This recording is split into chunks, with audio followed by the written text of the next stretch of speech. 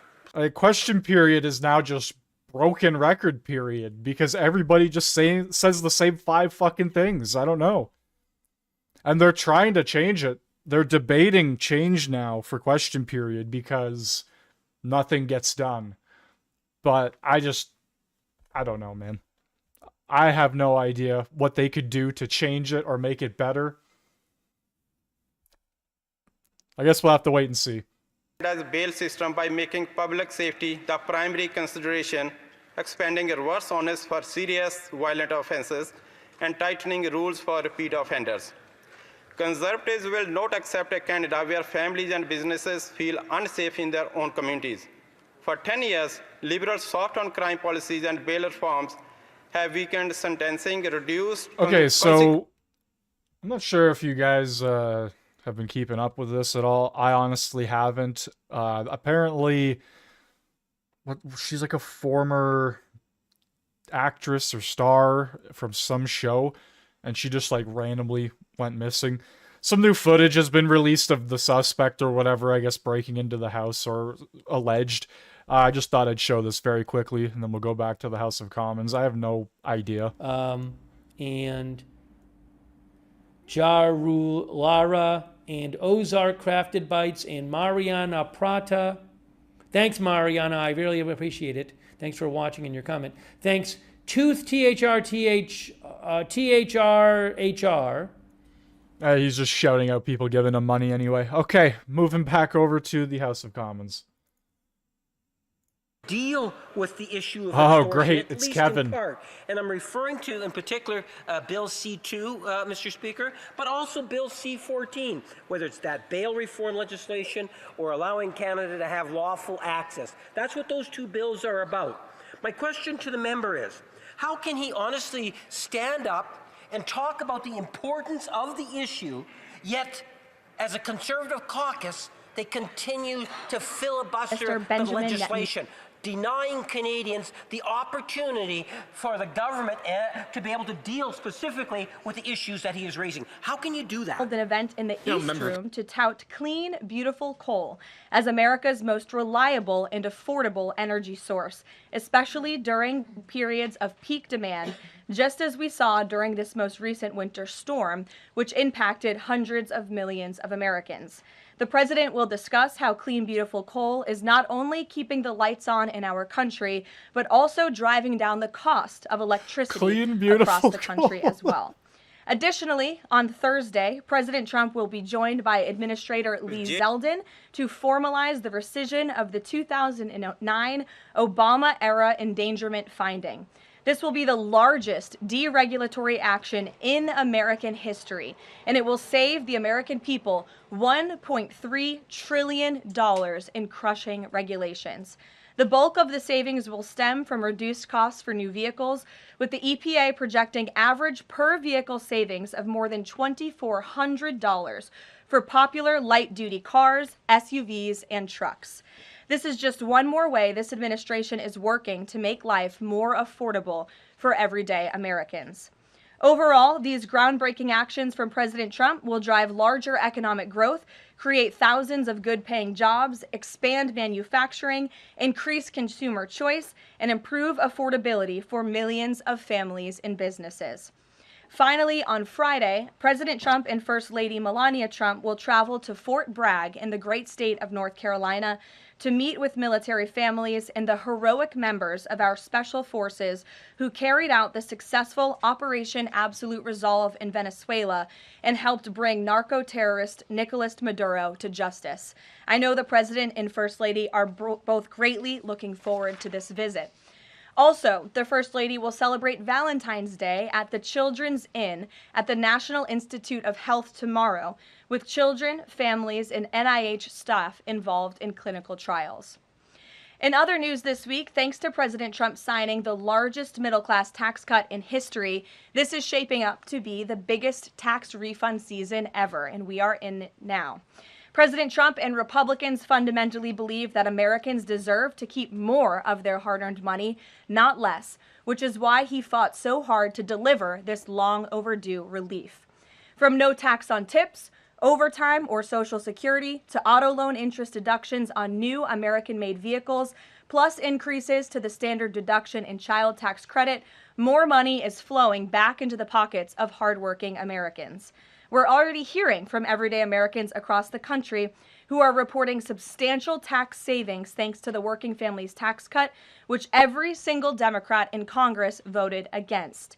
AMAC, which represents millions of Americans, has heard directly from more than their 1,000 members already about how the Trump tax cuts are easing cost of living concerns. I wanted to share a few of those powerful responses with you today.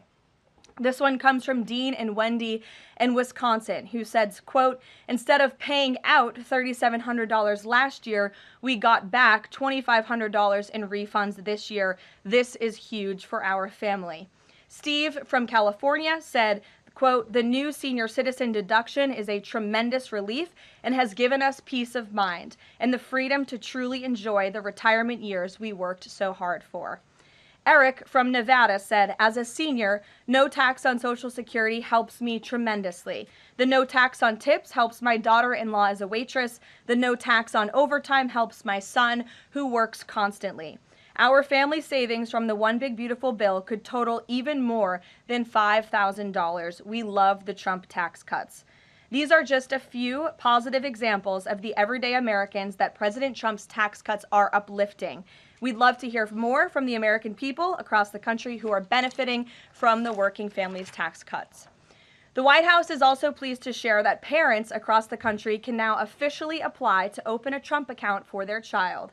In order to apply, parents can visit trumpaccounts.gov and fill out the IRS form 4547. These Trump accounts are special investment accounts aimed at providing American children with a jump start on building wealth for life. They have all the tax advantages as a traditional IRA account, but are specifically tailored to build wealth the moment a child is born.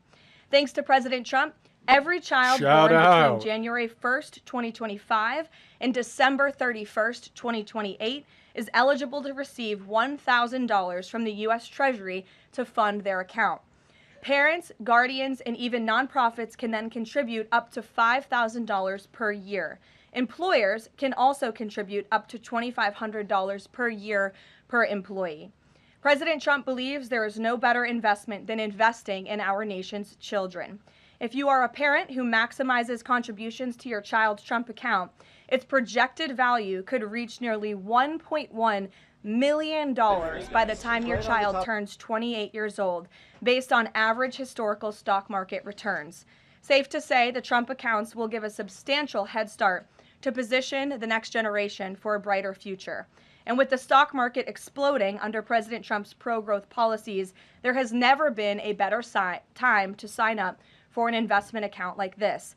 The Dow Jones just shattered 50,000 for the first time ever on Friday, and the S&P 500 and the NASDAQ continue smashing record after record.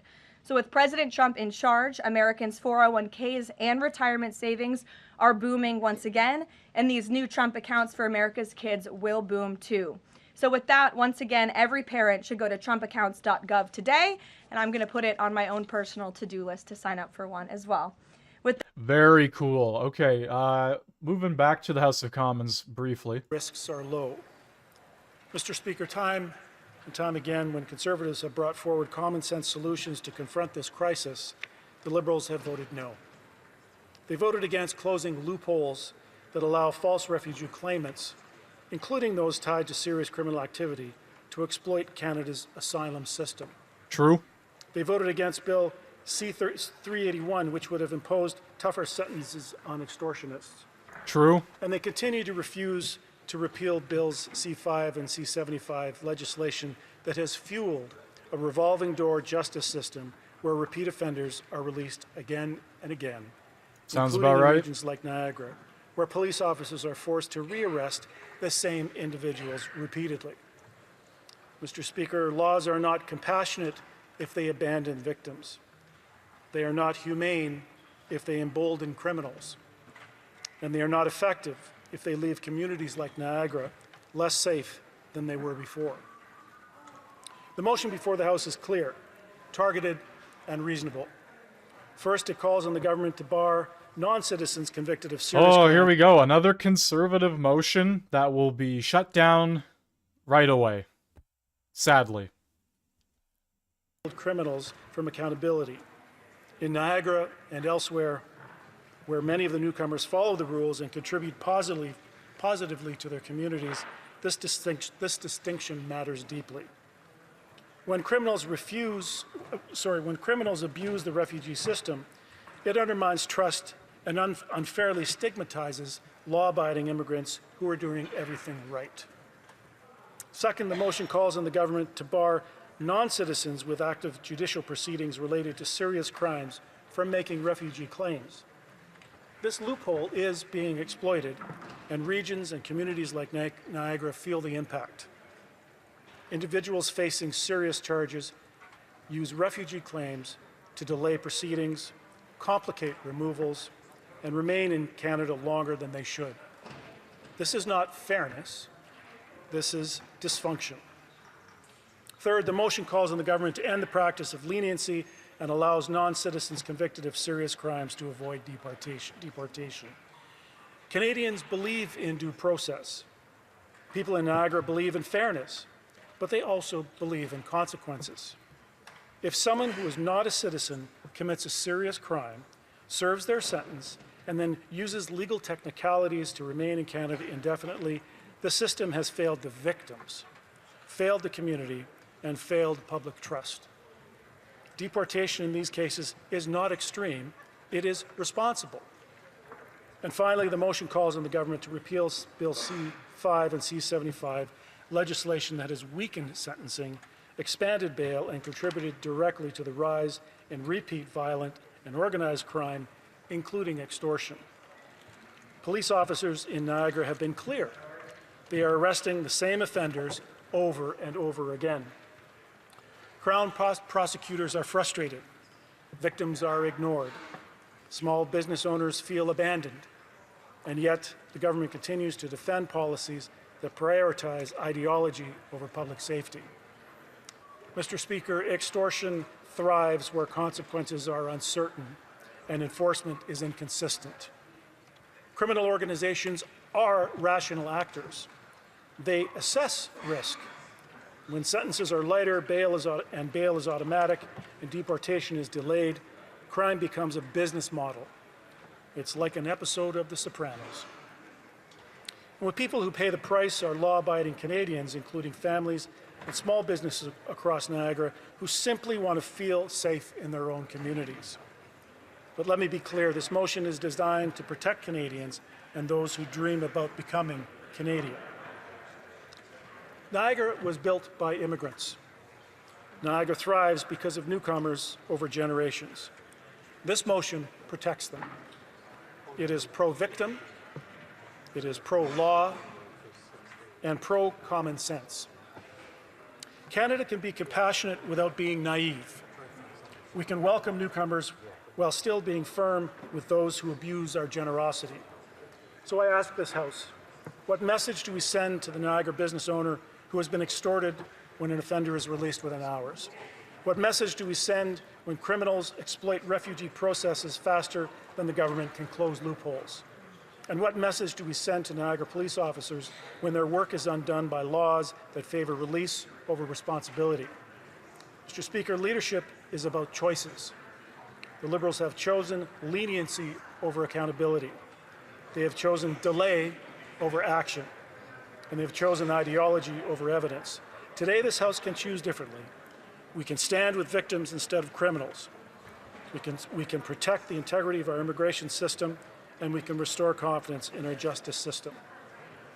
Let me be clear. We can send a clear message that extortion, organized crime, and repeat offending will not be tolerated in Niagara or anywhere else in Canada. In 2023, a foreign national attempted to purchase sex from what he believed was an underage girl. When he arrived at the location, he was met not by a child, but by an undercover police officer. He was arrested. And yet, when it came time for sentencing, the court imposed a lighter sentence, not because the crime was minor, but because the harsher penalty might have affected his immigration status. Oh, I remember Canadians this one. deserve to ask themselves how that makes any sense.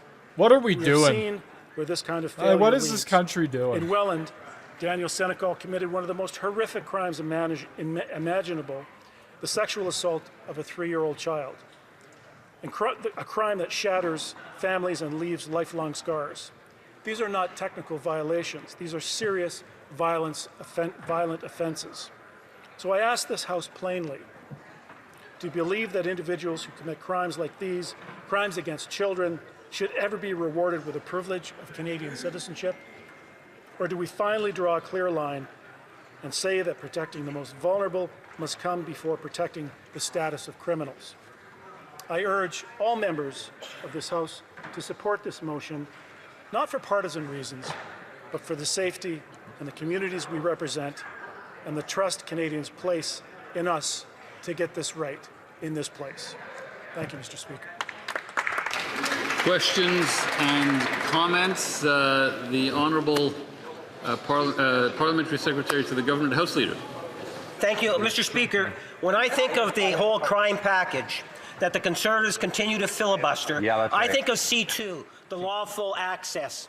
I think of C9, when it's combating hate. I think of C14, bail reform. I think of C16, mandatory minimums being reinstated, along with leading on femicide for the country, for our country, Mr. Speaker. These are all important pieces of legislation that Canadians are expecting the Conservatives to pass. That's not to mention issues like the budget implementation bill, Mr. Speaker. These are the types of legislations that even Canadians in Conservative ridings want to see passed. But the Conservatives continue to filibuster. My question to the member opposite, when will the Conservative Party stop thinking about their interests of the Conservative Party and start thinking of the interests of Canadians and allow legislation to pass?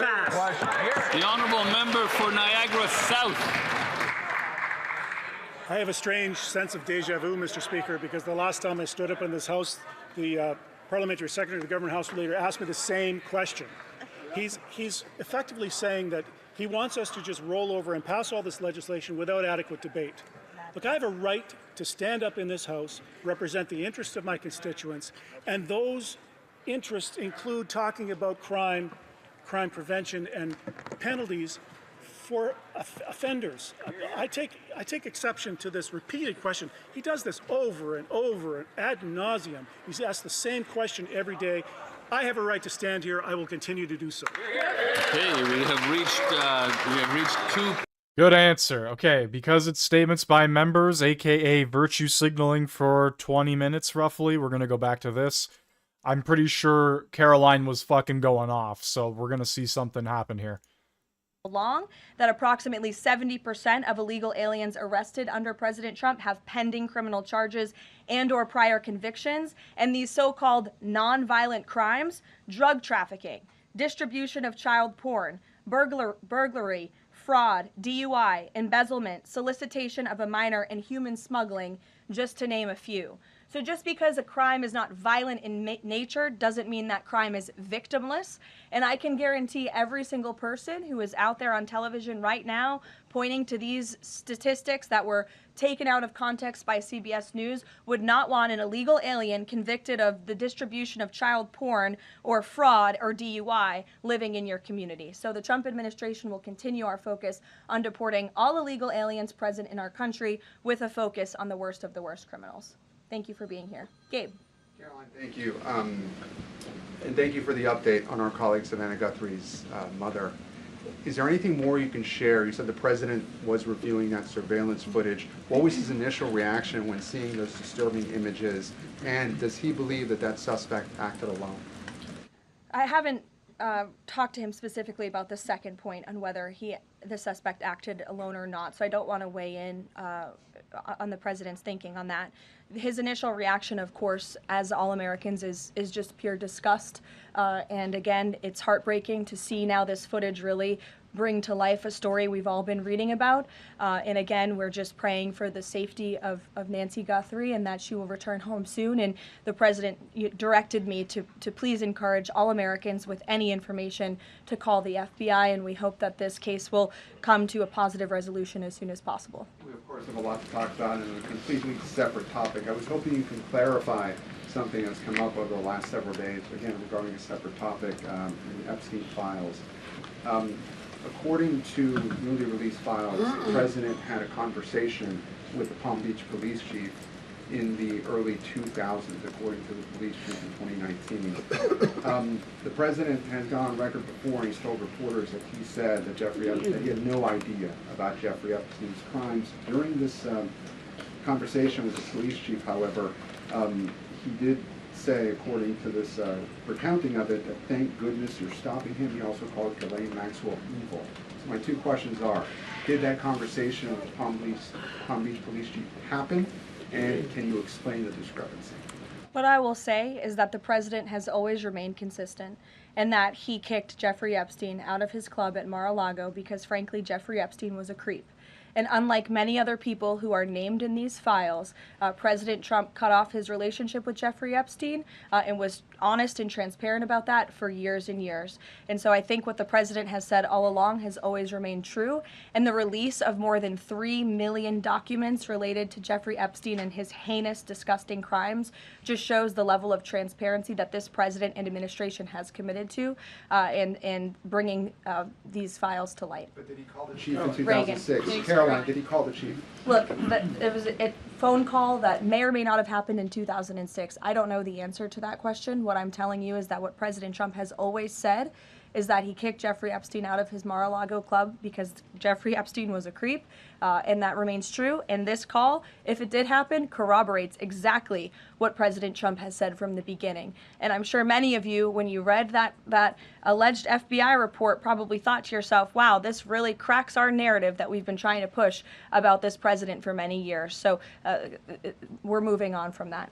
Reagan. Thanks, Caroline. Oh my goodness, just fucking destroys them. Wow. I mean, it's true though. Absolutely destroys their narrative if that is a legitimate phone call. Just saying. Nobody else has released the files. This is the only administration to do so. If the evidence was so damning, why didn't the Democrats release it to destroy Trump permanently? It's an honest question to ask. If Trump was so involved and was as guilty as everybody else, why didn't they release the files to literally end his career permanently? And that's because he's probably not as involved as everybody thinks. And if he is, I don't know. Who's to say? But based on the files that are coming out and this phone call, looks like things are a lot different than what the mainstream media is reporting. And that's usually very typical, isn't it? The mainstream media likes to lie quite often. I want to ask you about the SAVE Act. NBC reported that there's some hesitation among House Republicans on adding absentee ballot restrictions into the SAVE Act. Can you explain what the hesitation is among House Republicans and also just provide a status of negotiations with Congress on the legislation? Sure. I can't speak for House Republicans, Reagan. I can obviously speak for the president, who is quite possibly the strongest supporter of the Save America Act, which, as you know, would require proof of citizenship to register to vote. It would require proof of identification, a photo identification before casting a ballot. And it would also ensure that there are exceptions made. I think that's what you're alluding to with these conversations with House Republicans for reasonable requests, of course, for our military, for individuals who are disabled and cannot make it to the polls. Those are reasonable, common sense things that I believe House Republicans are discussing amongst themselves. But as for the president, he's been very clear. He wants House Republicans and Democrats, too, if they were politically wise, to pass this legislation, for the Senate to pass it, to send it to the president's desk so it can be signed into law. Follow-up. I'm wondering when the last time the president spoke to Leader Thune was, and if he discussed using the standing filibuster to pass legislation. The president has given his position on the standing filibuster. As for his most recent conversation with Leader Thune, frankly, I'm not sure. I do know they speak very frequently. The president's in constant communication with both Leader Thune and the House Speaker, Mike Johnson. Stephen, I see we switched up our seating chart. Your direct line of sight now. Congratulations. Response Association for recognizing the New York Post's reach. I've got two questions for you, one about the Guthrie case and then another about infrastructure. On the Guthrie case, does President Trump have a warning to the culprits here about what would happen to them, what federal consequences they would face if they do not release Nancy Guthrie unharmed? I think anyone who was involved in this depraved crime, this abduction, of course, we want to be seen held to the fullest extent of the law possible. Infrastructure, can you explain why President Trump asked Chuck Schumer to help him rename Penn Station as airport after himself? Why is he interested in having his name on those two buildings? And why are the Gateway Tunnel funds the proper point of pressure to get that to happen? To your first question about the renaming, why not? It was something the president floated in his conversation with Chuck Schumer. As for the funding, the president has addressed that separately himself. Danny. Thanks. Today, the vice president's account posted and then deleted a tweet about the Armenian genocide. And then last week, President Trump's Truth Social account posted and then deleted a racist video about the Obamas. And the White House again blamed that on a staffer. I wanted to ask you, does the White House have a social media problem at the moment? Do you have an auto-posting problem that's leading to these mistakes? No. As for the Armenian tweet that you're referring to, I would just refer you back to the White House's message that was issued on Armenian Remembrance Day, and there's been no change of policy at this time. Mary? Thanks, Caroline. Okay, so the Obama video, I don't know if I can play it on here, but they were recording a promotional video for industry somewhere in the United States. And at the end of the video, it auto-scrolled to the next video, and it was an AI video of Obama, Barack, and Michelle looking like monkeys, and it was pretty funny. It was pretty funny. And when you watch the whole video, you realize that it's like every member of politics in the United States, like everybody. Like Biden is a monkey in the video. Kamala Harris is a turtle, right? So everybody's in the video. AOC is like a lemur or something like that, or I can't remember, but there's a ton of people. There's like that one fat Democrat influencer, and she looks like a pig. They made fun of everybody in that thing. But it was a simple mistake. The only thing that I can think of is like, how the fuck did you not edit that out? If you're gonna post this on his official page, how did you not take the time to edit that out? It's not like you didn't notice it. There's no way you forgot about that. Just it was right there at the end. So it kind of did feel a bit malicious if the person uploading it didn't edit it on purpose. Or maybe it was sent from somebody else and they just put it out there. I don't know. But it was definitely a weird one, because if you're watching that video and you take the time to record it, there's no way you're forgetting that last part. Especially when it just randomly flips to it. And then you're going to go out of your way to post it? I don't know. There's definitely a staffer in the White House who probably had a bit of a malicious intent there. Anyway, moving on. For Chatham-Kent, Leamington. Today is Canada's 10th Agriculture Day, recognizing farmers and agri-food workers. While this should be a day of celebration, this government has instead allowed Canada to lead the G7 in food inflation. This is not a failure of Canada's farmers or our agricultural sector. It is the result of short-sighted government policies. Food. They're talking about food. They actually matter. This government is piling them on. The industrial carbon tax, labeling and packaging regulations, and the fuel standards tax drive up the cost of groceries. At the same time, we're not Ottawa's even cutting in the wrong officially into question period yet. This is still statements by members, and they're already talking about food. Research center closures undermines reliability, competitiveness, and trust in Canada's food quality. This makes Canada a weaker trading partner, leading to higher prices. If the government is serious about food affordability and security, it must stop making short-sighted decisions from Ottawa and start listening to the people who actually provide our food. Canada's farmers don't need to be managed, they need to be heard. The honourable member for Vancouver Central. Mr. Speaker, cardiovascular disease, CVD, remains one of the greatest health challenges facing Canadians today. Currently, 1 in 12 adults, 2.6 million people, live with CVD. 9 in 10 Canadians over age 20 have at least... It's been a whole 24 hours. They gotta talk about food again. We forgot. 50,000 Canadians live with heart failure and 1 million with atrial fibrillation. 9 out of 10 over age 20 are at risk. CVD is one of the main causes of hospitalization and loss of productivity, costing the healthcare system over $21 billion a year. Early detection in high-risk populations can prevent and delay disease, reduce the cost of treatment, improve quality of life, and save millions of lives. The Canadian Cardiovascular Society and the University of Ottawa Heart Institute partnered with our speaker to offer heart risk assessments in West Block today until 4 p.m. I encourage you to go. The life you save may be your own. The honourable member for Essex. Speaker, 24,000 auto workers in Essex, Windsor are once again being asked to pay for the Liberals' failed patchwork EV policy. These are workers who did everything right. They built the strongest automotive ecosystems in North America, yet this government continues to ship Canadian dollars out of the country, sending a clear message to our workers: they aren't good enough. The 49,000 Chinese EVs that the Liberals allowed to flood our market are projected to make up to 30% of our EV sales this year without end-of-life safeguards in place. It doesn't stop there. They're handing up to $2.3 billion in subsidies for EVs made in the United States. And just after the Liberals re-announced their EV policy, Stellantis sold its stake in the Nexstar battery plant and shut down plug-in hybrid production in Windsor. This is not a coincidence. This is a failure. So, Speaker, let's be clear. Who benefits from this EV policy? The United States, China benefits, and who pays? The people of Essex.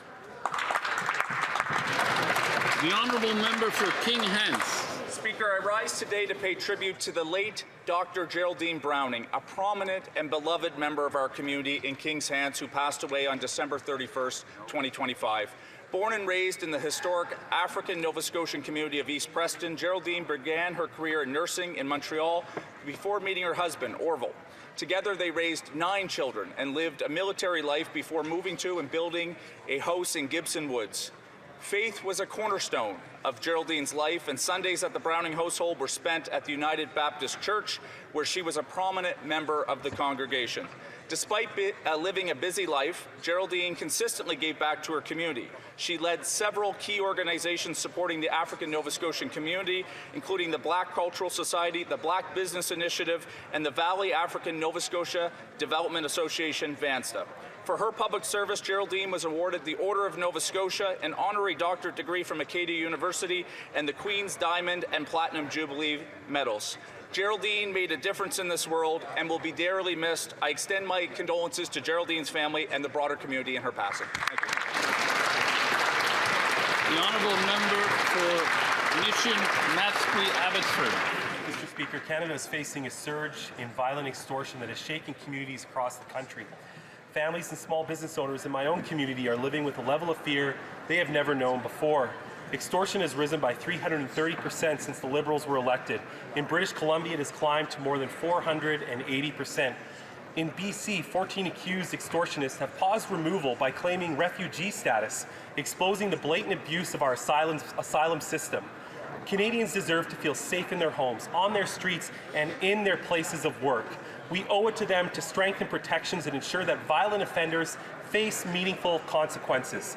This is why our Conservative motion demands the government close loopholes exploited by serious offenders, repeals Bill C-5 and C-75, end repeat offender cycles, and ensure violent criminals cannot use the system to delay or avoid removal from Canada. We also refuse to let the Liberals play politics with the safety and security of Canadians any longer. The honourable member for Humber River Black Creek. Mr. Speaker, I stand with voices around the world in denouncing the unjust and politically driven sentencing of Jimmy Lai, the latest chapter in the erosion of Hong Kong's freedom and independence. This outcome was not inevitable. For years, advocates globally have called for the release of Jimmy Lai, and this pressure from the international community must continue. This is a clear violation of the Sino-British Joint Declaration, a legally binding treaty lodged with the United Nations. Sentencing a 78-year-old newspaper publisher to 20 years in prison for peaceful expression is not the justified rule of law. It is repression. I urge democratic societies to answer this abuse with coordinated diplomatic measures and accountability. Jimmy Lai's case makes clear that Hong Kong's courts now operate fully under Beijing's control. I extend my deepest sympathies to his family and reaffirm my commitment to seeking his release. God, this party is full of hypocrites. In Hong Kong. Thank you, Mr. Speaker. The Honourable Leader of the Opposition. Here we go. Question period. Mr. Speaker, all Canadians deserve affordable groceries. Last week, I asked the Prime Minister, why does Canada have the worst food inflation of all G7 countries? Why do grocery prices in Canada rise faster than they do in all other G7 countries? The Prime Minister answered that it's because of our weak dollar. Well, he's accountable for our dollar. How did he make the dollar weak? Was it by doubling our deficit? Was it by keeping all anti-development legislation in place, blocking industry, blocking exports? Why is our dollar weak, and why are groceries so expensive? The Right Honourable Prime Minister. Mr. Speaker, our currency has been increasing. Our dollar has been increasing since this government was elected. That's my first point. Second point, we have an economic plan. Our government's plan will invest in Canada. We will make Canada an energy superpower. We are finding new partnerships around the world. Leader of the Opposition. Encore des beaux slogans. Lovely slogans, yet again, Mr. Speaker, but that wasn't an answer. I can always admire a good slogan, but here's the truth. He said himself that the dollar is weak, and he's the one who cannot explain why that is so. He cannot explain why, after 1 year in office for him, food inflation has doubled. And we have the fastest rising grocery prices in the G7. So, once again, I ask the question, why do Canadians have the fastest rising grocery prices in the G7? The Right Honourable Prime Minister. Mr. Speaker, here is a little bit of Economy 101 for the opposition leader. There's a bit of a lag, and in fact, the party across the way engaged in so much obstruction during the last parliament that now there's an effect of that. But now growth is on the rise, salaries are rising, we're creating jobs. Now he's claiming that it's the official opposition that lowered the dollar, Mr. Speaker. Another excuse from a man whose results do not live up to his rhetoric. The same is true on crime. After 10 years of Liberals, extortion is up 333% because of lax Liberal laws and immigration. And now Liberals are obstructing a solution. Today we're proposing a motion to ensure that no one accused or convicted of a crime can claim refugee status. Will the Prime Minister stop obstructing this motion so we can kick extortionists out and bring safety to our streets? The Right Honourable Prime Minister. Mr. Speaker, I'm glad the Leader of the Opposition brought up obstruction. It is the obstruction of the opposition which is delaying the 6 bills before the House and Senate that will address extortion, that will tighten bail, that will tighten sentencing against extortion, and very importantly, consistent with every major police force in this country, consistent with the mayor of the large cities, which introduced lawful access, which they've consistently stopped in favor of extortion. The Honourable Leader of the Opposition. Mr. Speaker, he's blocking his own bills and failing to move ahead because Liberals do not want to repeal Liberal bail, Liberal house arrest, and Liberal immigration. Well, we have a motion before the House of Commons today, and it would, A, bar non-citizens convicted of a serious offence from claiming refugee status.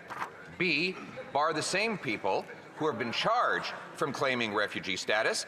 And C, stop judges from giving sentencing discounts to people because they are from abroad. Which of these 3 things does the Prime Minister oppose? And if it's none, why obstruct? The Right Honourable Prime Minister. Mr. Speaker, this side of the House supports taking control over immigration, which is why asylum seekers are down 50%. That's right. Which is why temporary foreign workers are down 50%, which is why students and temporary residents are down by over 50%. First point. Second point, this side of the House supports tightening sentencing, tightening bail for violent... Well, the Liberal Party's all for immigration now. Okay, that's interesting. That's not going to fly with that entire party. There's no way. They are the party that let everyone in. Things, and by the way, all those numbers are up compared to when the previous Conservative government was in office. Now, on to jobs for Canadians.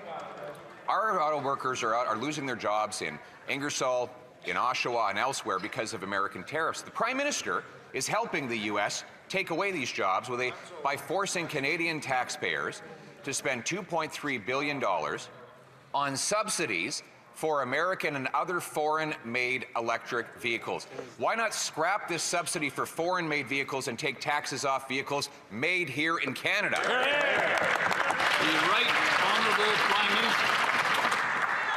Mr. Speaker, this government is investing $3 billion in Canadian automakers.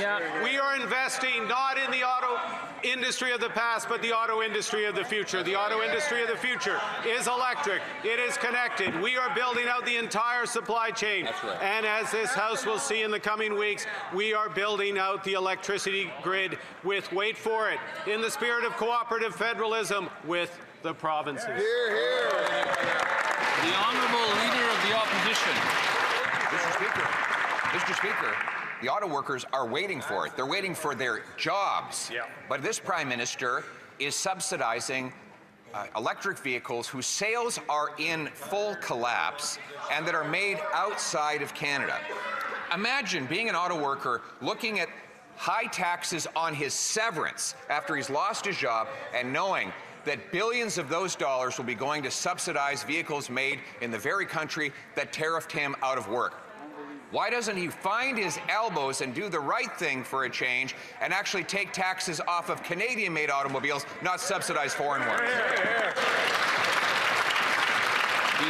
Right Honourable Prime Minister. Mr. Speaker, I would suggest that if any extremities are going to be removed, it's the fingers from the ears of the Leader of the Opposition. The Leader of the Opposition could listen to the head of the Auto Manufacturing Association. He can listen to the Conservative Premier of Ontario, the heartland of Canadian auto manufacturing. He can to the entire sector that knows that our investments, $3 billion, our investments up the supply chain, our investments in the grid are going to drive our sector forward to the future. L'honorable député de... The Honourable Member for Belleuil-Chambly. Monsieur le Président. Mr. Speaker, a few weeks ago, the Prime Minister made a speech in Davos. The speech was about the hypocrisy of great major empires. Most people agreed with the basic principles of his speech, which were quite interesting. But I'd like the Prime Minister to be consistent in his speech without naming names, and in other circumstances, the Prime Minister did name names. Basically, he said that the United States was no longer the same reliable economic and military partner that they once were. Today, we found out that the government will be giving more F-35 contracts to the United States without even suspending the contract. Premier ministre.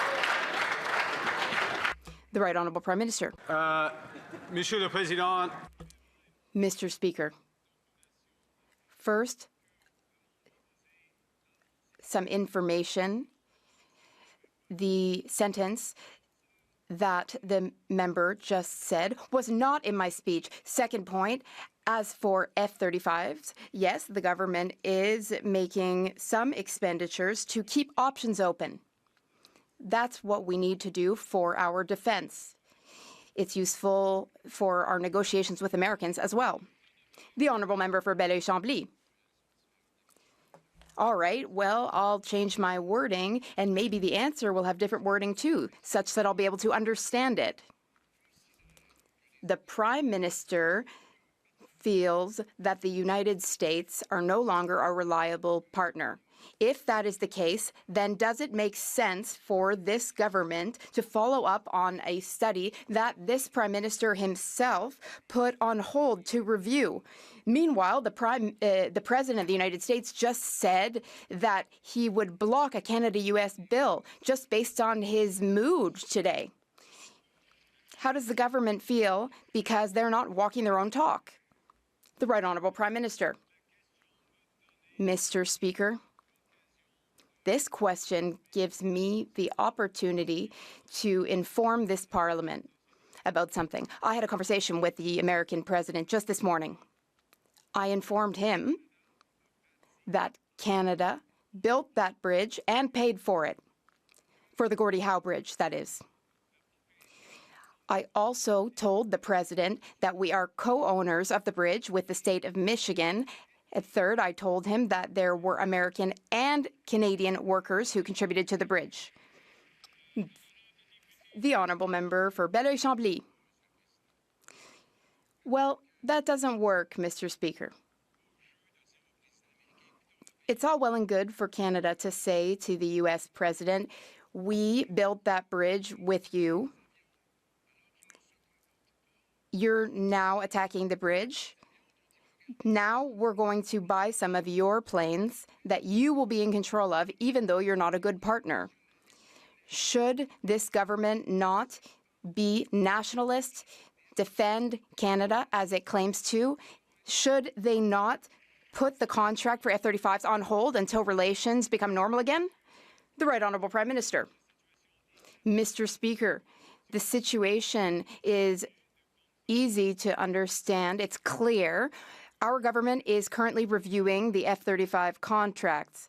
The Government of Canada has other options. There are other options which can protect Canadians and also boost our economy, especially in Quebec. The Honourable Member for Calgary East. Liberal deficits and taxes drove up inflation and food bank usage. Canada has the highest food inflation in the entire G7, double the US. Canadians spend more on Liberal taxes than on all basic essentials combined. Consumer bankruptcies are rising, and bankruptcy proposals are at levels not seen since the 2008 financial crisis. When will the Liberals scrap the taxes and inflationary deficits that are driving more Canadians into bankruptcy? Bro, we're cooked. 2008 financial crisis. Listen from these conservatives. Ah, here we go. Listen from these conservatives. The first thing that this government did under this Prime Minister, Mr. Mr. Speaker, was to cut tax for 22 million Canadians, Mr. Speaker. They know it, Canadians know it, we know it, Mr. Speaker. On this side of the House, we're going to build this country, we're going to empower Canadians, and we will protect our sovereignty. We believe in Canada, Mr. Speaker. The honourable member for Calgary East. Believing the Liberals are helping Canadians is as ridiculous as believing the budget will balance itself. And this Prime Minister doubled Justin Trudeau's deficit, while consumer debt skyrocketed last year. Liberal deficits and taxes are forcing Canadians to borrow more, racking up their credit cards just to get by. Non-mortgage debt has exploded to $675 billion. Wow. That's why Canadians are the most indebted in the entire G7. How many more Canadians need to go broke and bankrupt before the Liberals stop driving up the cost of living? The Honourable Minister of Finance. I'll have a simple answer. Move on, man. Move on, you know. That's, you know, honestly, change the QP card. I can give you some advice, Mr. Speaker. Move on. And I have good news, Mr. Speaker. I know it's only Tuesday, but Canada is forecasted to have the second fastest growth in the G7. This is under this Prime Minister, under this government, under this team, which is building Canada like never before. We will build at scale, we will build at speed, and we will build a Canada that we can all be proud of, Mr. Speaker. The honourable member for Chilliwack Hope.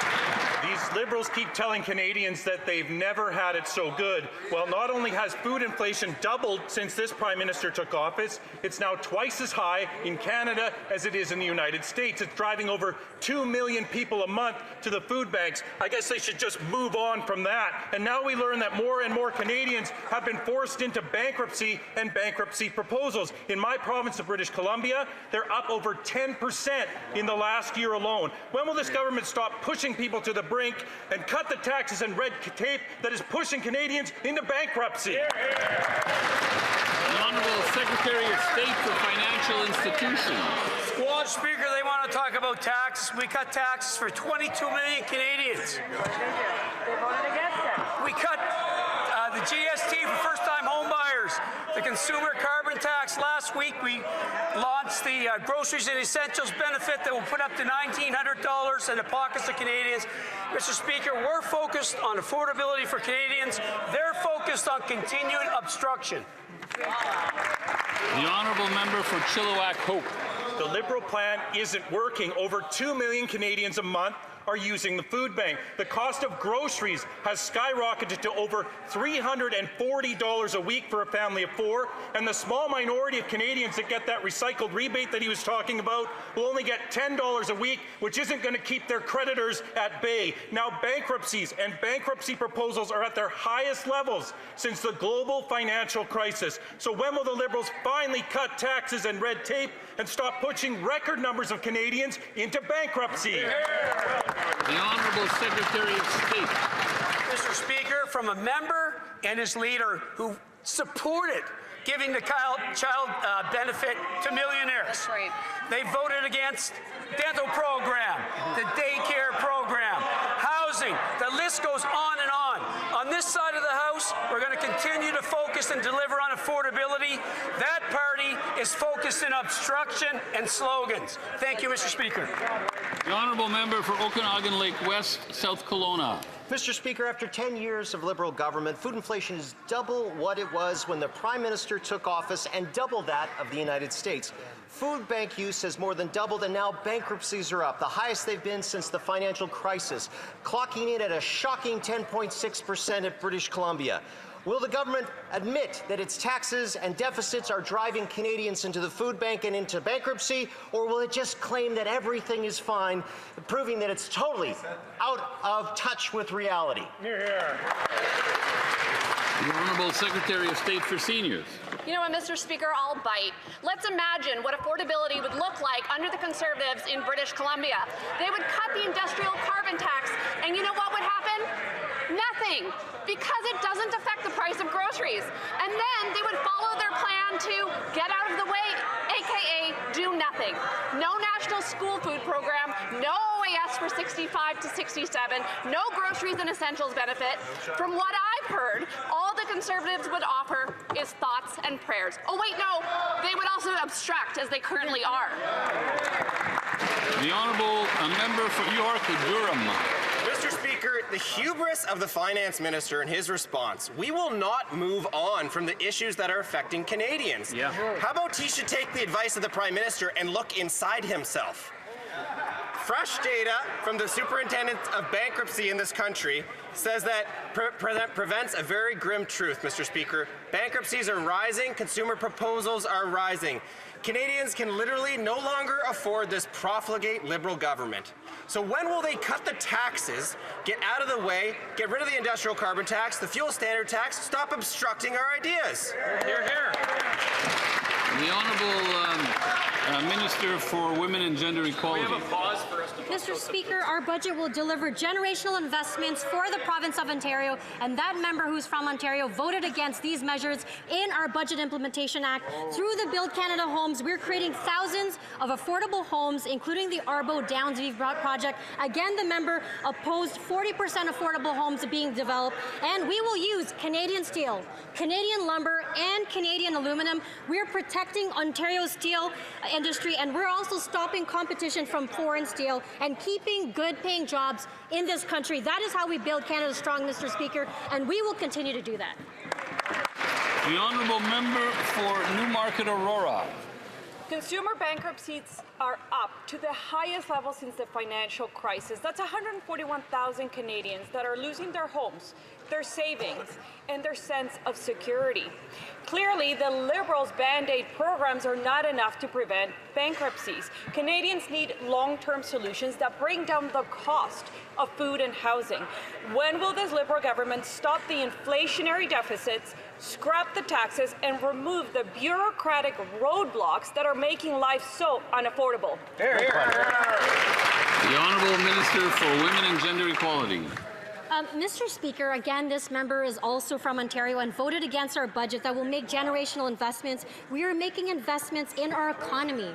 We're protecting our communities and empowering Canadians, and the members opposite continue to obstruct this progress. We're creating jobs in clean energy through the Darlington Nuclear Project. That is going to help support 1.2 million homes, create thousands of jobs in this country. They should stop opposing these measures so they can help support Ontarians and support Canadians, Mr. Speaker.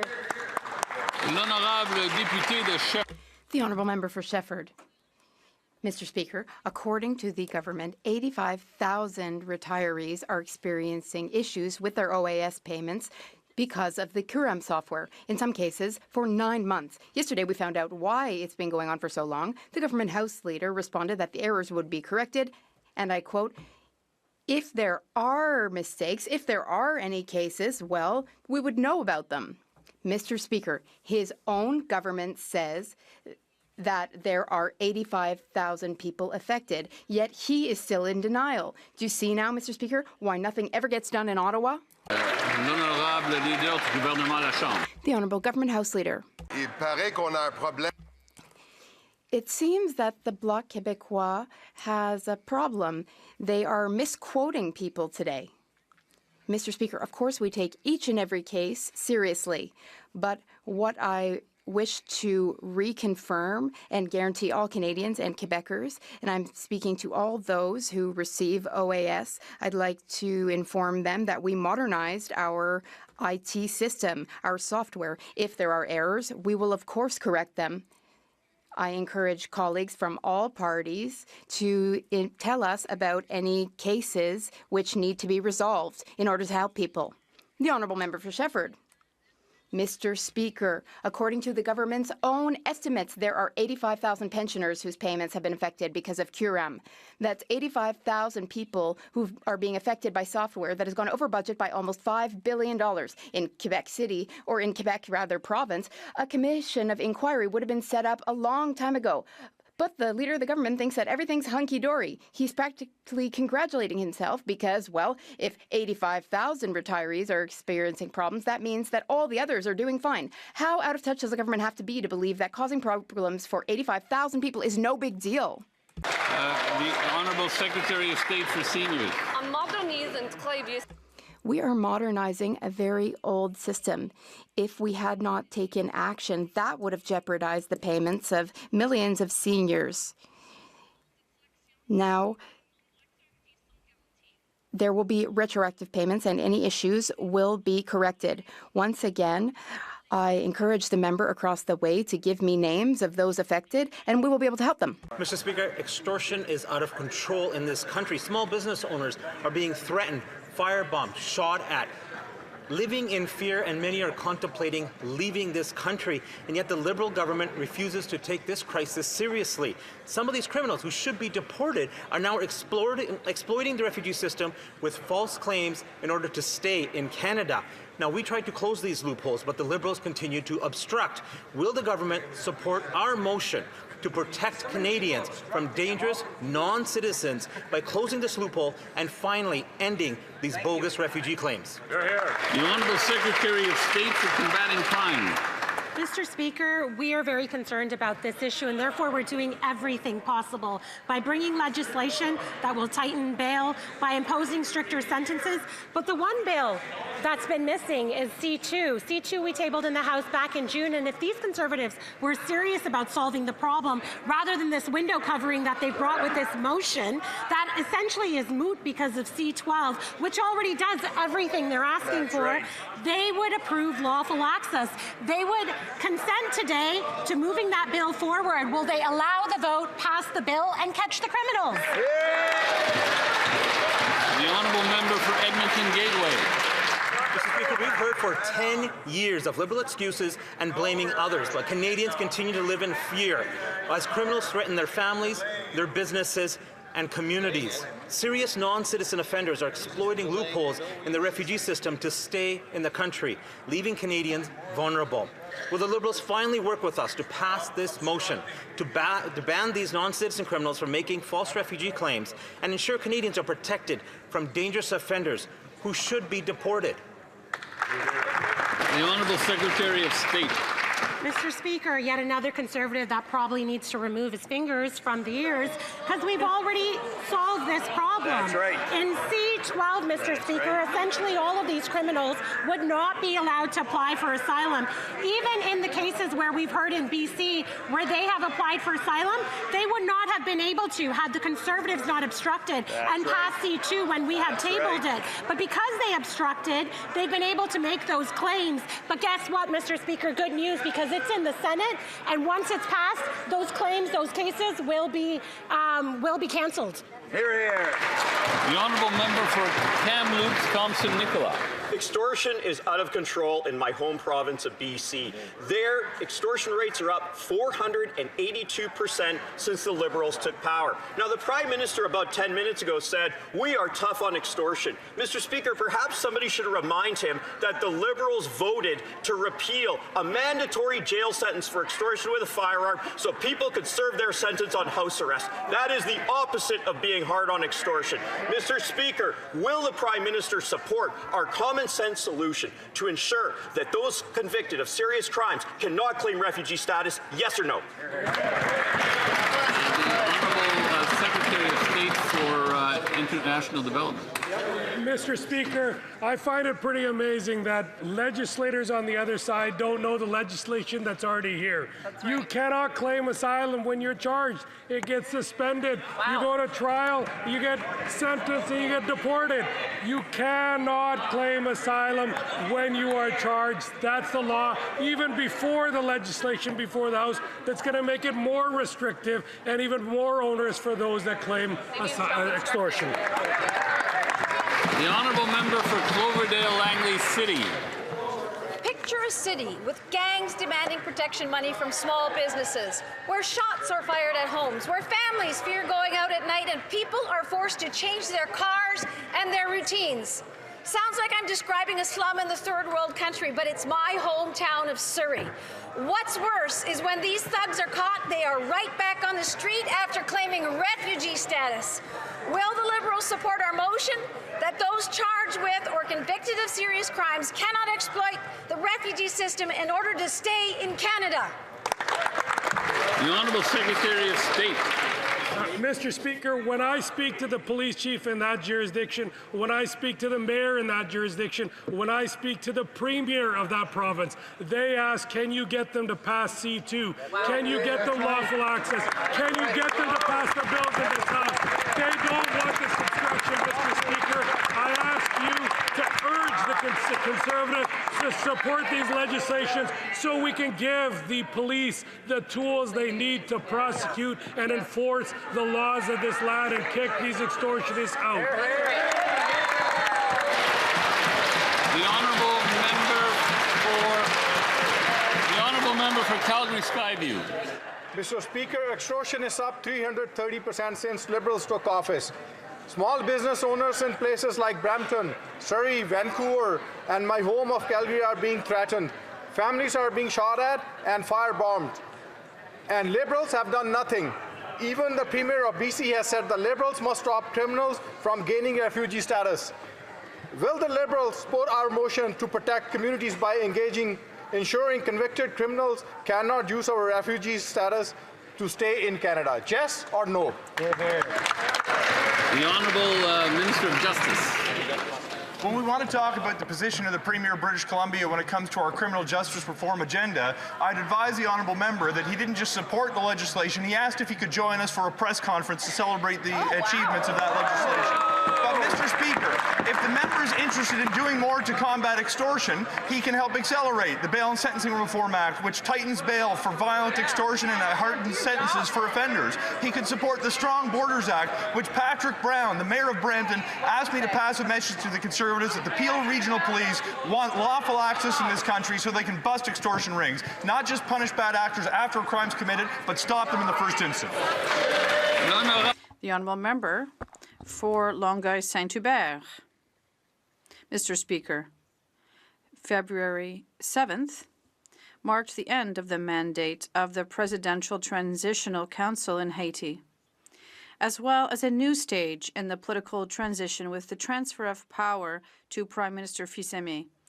As Haitians continue to face uncertainty about their country's future and the security situation continues to deteriorate, can the Minister of Foreign Affairs tell us how Canada will continue to support the Haitian people throughout this democratic transition and security stabilization process? Thank you, Mr. Speaker. The Honourable Minister of Foreign Affairs. Mr. Speaker, this transition is an important step toward stability in Haiti, including general elections. Canada is a global leader, and we have invested $450 million for stability in Haiti. We are working closely with the Haitian diaspora as well. We are committed to fighting for a healthier and safer future for Haitians, and I'd like to thank my colleague here in the House.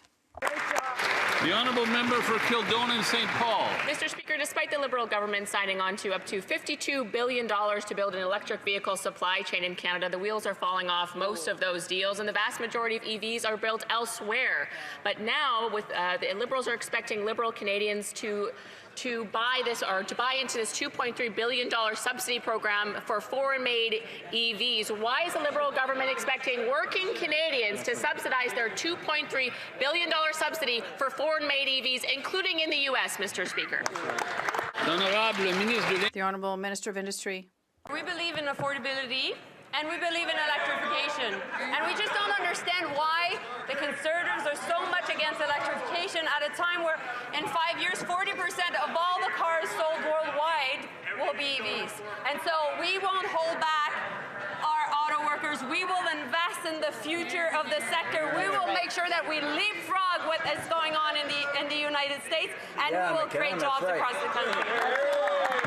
The honourable member for Kildonan St. Paul. Mr. Speaker, the minister is not addressing the issue, so allow me to be clear. Under Conservatives, not a single taxpayer dollar would go to subsidize the American EV market, and yet that's precisely what the $2.3 billion subsidy they've just introduced will do. There are not a lot of EVs made in this country. They're made elsewhere, including in the U.S., which is eligible for this $2.3 billion subsidy. Will the minister change course, or will working Canadians be expected to fund the American auto market?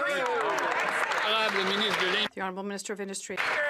We all know that the auto workers are building the best cars in the world for the world. But but we all know that the auto sector is completely integrated within North America. Is my colleague saying right now, calling for a boycott against American EVs that are made with Canadian parts by Canadian auto workers? Is that what she's suggesting? That's it. The honourable member for Louis Saint Laurent Aquaranac. Mr. Speaker, the Liberal government has announced $2.3 billion in subsidies from Canadian workers for the purchase of EVs. Is the government aware that with this, there are U.S. EVs that will be subsidized? Need I remind the government that that there is a terrible trade war because of Donald Trump, and that to date, this has cost 5,000 jobs. Why subsidize U.S. cars then? The Honourable Minister. Mr. Speaker, it's surprising to finally hear this after 1 year of a trade war denounce tariffs on the Canadian automotive sector. But we have a plan supported by the entire industry, by unions, and by the Premier of Ontario, where this industry is positioned, and by environmentalists. We agree with the fact that we have to invest in electrification of transportation in this sector because we know that globally this is where investment is happening and we are following where the capital is going. The honourable member for Louis Saint Laurent Aquarin. Mr. Speaker, she forgot a name in the people who agree with this plan, President Trump, because he's going to be benefiting from these subsidies. The reality is that if the minister really wants to help workers, if she really wants to help this industry and help Canadian families to buy a car, why not take our proposal to cutting GST on cars made in Canada? That would be concrete and give results. The Honourable Minister. Mr. Speaker, we're helping already the automotive sector with $3 billion, and we're going to continue to support it. There are 5,000 people in Ontario and elsewhere in Quebec who will be supported, and we agree with the fact that we have to make more investment in transportation electrification because it creates jobs in our province. And my colleague has to understand that the automotive sector in North America is fully integrated. So is he calling for a boycott of EVs made in the U.S.? Is he saying that those who work in the automotive sector for car parts?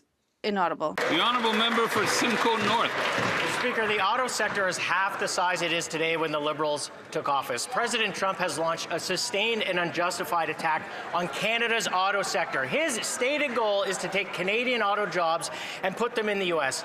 And now the government is going to use taxpayer money to subsidize electric vehicles made outside of Canada. Thousands of these rebate checks will end up in American pockets. Does the minister really believe that we should be using taxpayer money to reward President Trump's behavior? Yeah, hear, hear.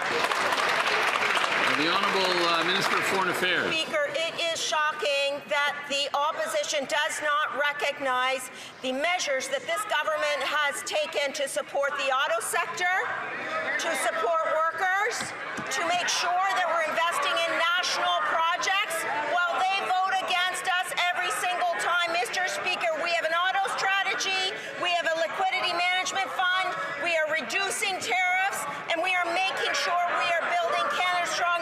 We urge them to get on board. Member for Oxford. Mr. Speaker, under this Liberal government, Canadian auto production is down by half. Mass auto layoffs in Oshawa, Brampton, and Ingersoll are devastating our communities. We gave the minister a very reasonable solution to help with auto workers. Under Section 153 of the Income Tax Act, he can bring forward a regulatory change to reduce the mandatory withholding rate on lump sum severances for impacted workers. But the Minister of Finance rejected it. Why? The Honourable Minister of Foreign Affairs. Speaker, I come from a riding and I represent auto workers and the auto sector. And let me tell you, Mr. Speaker, they want this government to keep doing what we have been doing, which is to support auto workers, support support auto manufacturing, and to ensure that we are together building Canada strong. That's what we do in times of economic stress. We band together, and on this side of the House, we urge them, vote with us, vote for Canada, vote for national projects, and build Canada with us. The honourable member for Oxford. Speaker, the Minister of Finance called standing with auto workers political malpractice. It's easy to talk about that here in Ottawa, but try saying that to the worker who lost their job. Say that to the worker who can't feed their family. Say that to the worker who can't pay for their mortgages. Yet this government is sending billions of their tax dollars outside of Canada to fund foreign jobs and foreign projects. Canadian workers feel betrayed. So will the minister just drop the rhetoric, work with us, and stand for Canadian workers? The Honourable Minister of Artificial Intelligence and Digital Innovation. Breaking news for the opposition. Mr. Speaker, we're in a trade war, and maybe instead of talking down the Canadian economy, talking down workers, they should join us and build it up. We are investing $3 billion in the auto sector. We are backing companies who choose to build here. I was just in Bradford, Ontario, where we invested in Kumi Canada. They employ 280 Canadians, and they support our plan to build in Canada, buy in Canada, and believe in Canada. They ought to try it. The honourable member for Stormont, Dundas, Glengarry. The Liberals providing billions in rebates for American-made EVs coming into Canada is anything but elbows up. This at a time when Donald Trump is tariffing every single Canadian auto going into the United States. Furthermore, working-class Canadians are now being forced to subsidize $50,000 cars they can't afford so wealthy people can buy them. Wow. In an affordability crisis, this makes no sense. In a trade war, this makes even less sense. When will the Liberals reverse course on this ridiculous policy that gives American-made EVs a subsidy and leaves Canadian workers paying the bill? The Honourable Minister of Artificial Intelligence and Digital Innovation.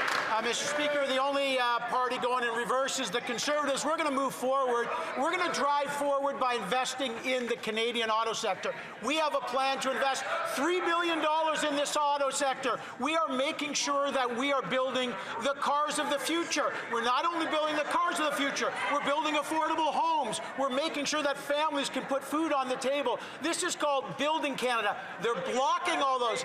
Get on board, stop blocking, start building Canada. Join us. The honourable member for Kitchener Centre. Mr. Speaker, they're not investing in Canadian auto workers, they're subsidizing Tesla. Canadians are watching our auto sector get hammered by Trump slapping illegal, unjustified tariffs on Canadian-built cars, putting paychecks at risk in Ontario and in Kitchener. Yet while Trump punishes Canadian workers, this government is rewarding the U.S. auto sector. I'm wondering, whose side are they on? Can this government please explain why, at a time when Canadians need action, it is choosing to use taxpayer dollars to subsidize American-made vehicles? Why? Honourable Secretary of State for Labour. Mr. Speaker, Canadians have created over 160,000 jobs since September. Wages are rising. Inflation is within target range. Mr. Speaker, we know that certain sectors in the economy are facing impacts from the tariffs, from the trade war, but we have a plan, Mr. Speaker, a plan that invests in workers that's in our budget, Mr. Speaker. That party's voted against it. Unfortunately, they keep blocking the budget, Mr. Speaker. So if that member wants to make a difference, if she wants to help workers, Mr. Speaker, it's important that they pass the budget. Let's go, pass the budget. Let's stay all night, pass the budget. The honourable member for Mont-Saint-Bruno-L'Acadie. Mr. Speaker, the announcement of our government's new automotive sector marks a turning point for the Canadian automotive sector. We're focusing on what we can control here to bring more clarity to our industry. Can the Minister of Industry explain why we're helping our industry be more resilient and ensure our economic sovereignty? The Honourable Ministry of Industry. Thank you, Mr. Speaker. I'd like to thank my colleague from Mont-Saint-Bruno-L'Acadie for his excellent work. He's very active in the Automotive Caucus, and he's asking me a question about the automotive strategy. It's an excellent one. It focuses on two objectives. First, production in Canada, and second, electrification because we believe that's where the industry is heading. And we don't want to be just victims of decisions from the White House. So we're going to be here for our automotive sector in Ontario, but across Quebec as well. The Honourable Member for Richmond-Arthabaska. Thank you, Mr. Speaker. After the Minister has said, give us names, I gave her 2 this week. For months, 86,000 seniors have been waiting for their pensions and their guaranteed income supplements. And the Minister has said they're modernizing this system, but the cost went from $1.6 billion to $6.6 billion. The money they're spending is Canadian taxpayers' money that's hard-earned. Meanwhile, our seniors are waiting to pay for their rents, groceries. So who is responsible for this financial fiasco? And he's going to stand up and apologize for this. The Honourable Minister of Jobs and Families. I'll be happy to sit down with the member across the way, but it's not true. Budget, Mr. Speaker, for this modernization of a 60-year-old system, migrating more than 7.5 million Canadians to this new system. Of course, as we see challenges with specific applications, maybe information is incorrect, maybe they're paper applications, the department is working urgently on those cases. And if any MP here has a constituent who is not receiving their benefits in time and is in urgent need, please reach out to my office. We'd be happy to help. Canadians can also contact Service Canada. The Honourable Member for Montmorency-Charlevoix. Valentine's Day is fast approaching, but love is clearly not in the air for the Liberals. Just ask the 86,000 retirees who are anything but enamored with the new COAM software, a faulty system that's depriving them of their money every month. Add to that the civil servants who say they hate working with this system.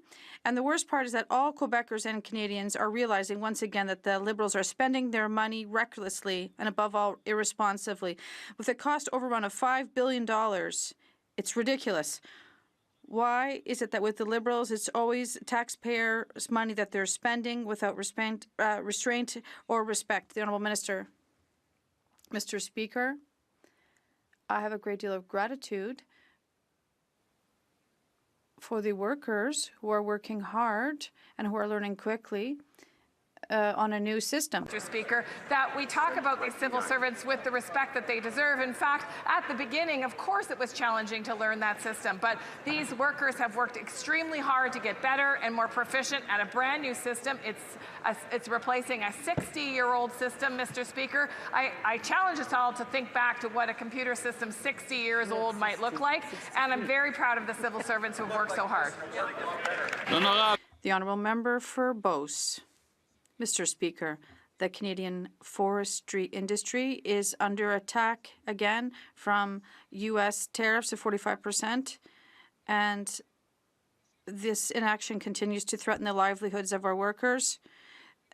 There were lost jobs at the Domtar plant in Baie-Comeau in January. This morning, we've announced job losses in Montreal and La Tuque. When will we get rid of the U.S. tariffs and defend our forestry workers? The Honourable Minister of Natural Resources.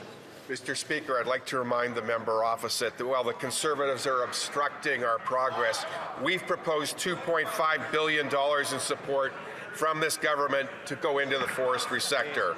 Workers and businesses know American tariffs are what is causing the problem. Do these folks understand it is the tariffs we need to be fighting, not each other, Mr. Speaker? The Honourable Member for Hamilton Centre. Mr. Speaker, Canadians want to choose electric vehicles, but they also want the confidence that they will be able to charge them where they live, work, and travel. This is a critical component of the government's auto strategy. Can the Minister of Energy and Natural Resources tell the House how today's announcement is helping build the charging infrastructure Canadians need while supporting jobs and investment across the country? Minister of Energy and Natural Resources. Thank you to the member for Hamilton Centre for the great work you're doing in your riding. Mr. Speaker, that's exactly what today's announcement is about. We're investing more than $97 million in 155 clean transportation projects across Canada, including $84 million to install 8,000 EV chargers, helping Canadians choose to drive electric with confidence. This builds on our progress today and supports our auto strategy by strengthening Canada's charging network, attracting private investment, and keeping good jobs from coast to coast to coast. Well done. The honourable member for Caribou Prince George.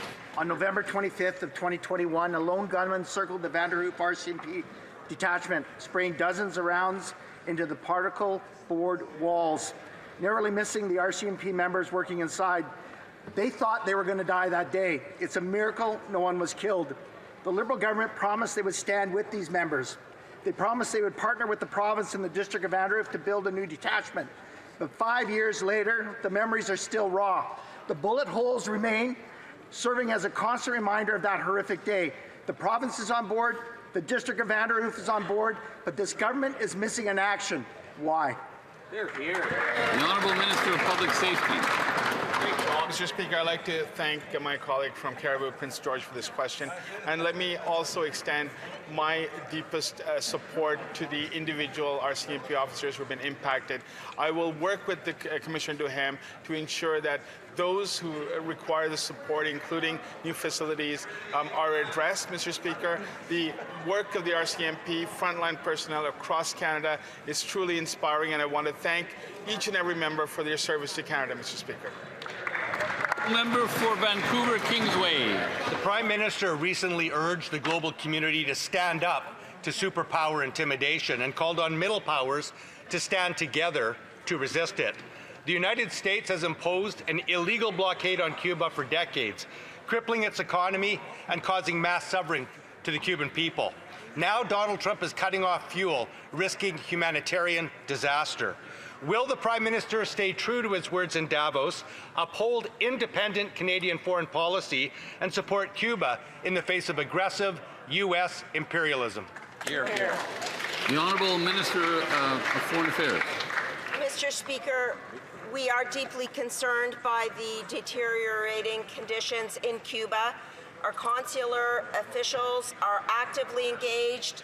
They stand ready to support Canadians in need. We are also working, Mr. Speaker, with the Cuban authorities and Canadian tourism stakeholders to ensure a timely and an effective response. We understand that aircraft carriers from Canadian airliners will be picking up Canadians. Our top priority will always be the safety and the security of Canadians, and our foreign policy is based on that. The Honourable Member for Kootenay, Alberni. Oh, she's so Mr. useless. Speaker, Alberta's Bill 11 is American-style two-tier medicine. It allows doctors to bill privately while also billing the public system and allows private insurance for medically necessary care. This breaks the promise of Canadian Medicare, creating one system for the wealthy and one where the rest of us are left waiting even longer. The minister said she'd look into it, but it's been 2 months and we've heard nothing. Will she stop stalling, enforce the Canada Health Act, and protect Canada's universal health care system? The Honourable Minister of Health. Thank you, Mr. Speaker. I'd like to tell my colleague, yes, to date, we are looking with the legal services at Health Canada what is happening in Alberta, and I'm working closely with my counterpart provincially, and I will come back to them when we have an update as to when this act will be implemented or not. As I've said, to date, I am the guardian of the Public Health Act for Canadians. I wish to draw the attention of members to the presence in the gallery of the Honourable Charmaine A. Williams, Associate Minister of Women's Social and Economic Opportunity for Ontario.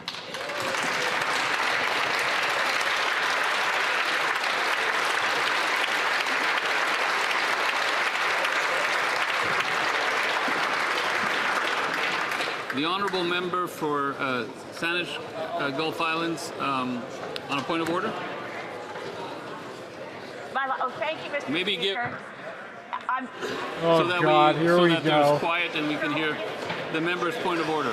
Here we go. Mr. Speaker, during the course of debate today, numerous times, numerous Liberal members have made reference to Bill C-2, what was named the Strong Border What are we Act when it was fucking tabled doing? in June. The trouble is, Mr. Speaker, and I will try to be succinct, Mr. Bill Speaker. C-2 cannot be put forward for a vote. Bill C-2 is in violation at this moment. It is only acceptable that it sit on the shelf covered in dust until the government removes it, removes all the sections that have already been carried that are identical to C-2 that are found in C-12. This would encompass in Bill C-2 parts 1, 2, This 3, isn't a point of 5, order. This 6, is like debate. 7, 8, 9, 10, 11, and 12.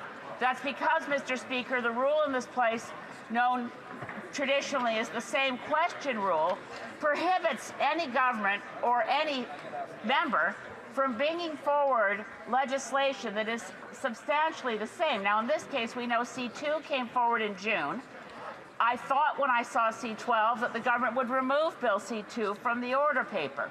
I was informed later by the minister responsible that the intention was to reintroduce C-2 with only those sections that related to warrantless access, as all the rest of C-2 had been put into Bill C-12.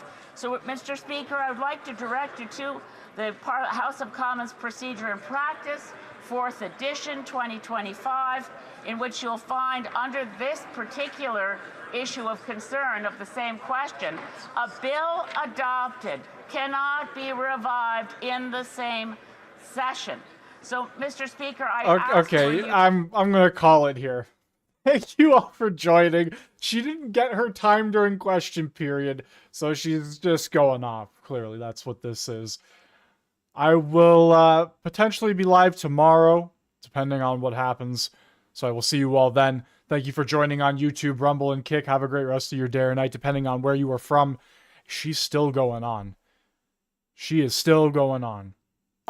And Adios, even worse, everyone. Mr. Speaker, you'll find unanswered, the parliamentary secretary to the leader of the government of the House asked for unanimous consent to pass C-2 immediately. Fortunately, I said no, or the government would have found it